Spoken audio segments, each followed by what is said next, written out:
বা শেষের দশকে সারা মার্কেট ভর্তি, এরা ঘুরে বেড়াচ্ছে মার্কেটে, লাইলাতুল কদরের কোনো খবর নাই। ইভেন আমরাও শেষের দশকে দেখবেন মার্কেটে আরও বেশি ব্যস্ত হয়ে যায়।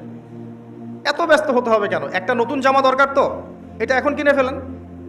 এখন ঈদের নিয়ে তো একটা জামা কিনে ফেলে রেখে দেন না, সমস্যা কি? শেষ দশকে আল্লাহ রাব্বুল আলামিন বলেছেন একটা রাত আছে, যেই রাতে ইবাদত করলে 1000 মাস ইবাদতের নেকি পাওয়া যায়। এই রাতে আপনি যা চাবেন তাই পাচ্ছেন। ওই রাতটা নবী সাল্লাল্লাহু আলাইহি ওয়াসাল্লাম ফিক্স করে দেননি, বলেননি যে 87 হবে, 29ই হবে, 23ই হবে, কখনো না। তিনি বলেছেন শেষের বিজোড় রাতগুলোর মধ্যে একটা, 21, 23, 25, 27, 29, পাঁচটার মধ্যে একটা হবে যে রাতে কোরআন নাজিল হয়েছে। এটা আল্লাহ ভালো জানেন কবে হবে, আপনি বলতে পারবেন না। এই জন্য শেষ দশকে যদি ইতেকাফ করতে পারি তাহলে এই রাতটা পাওয়ার সম্ভাবনা বেশি।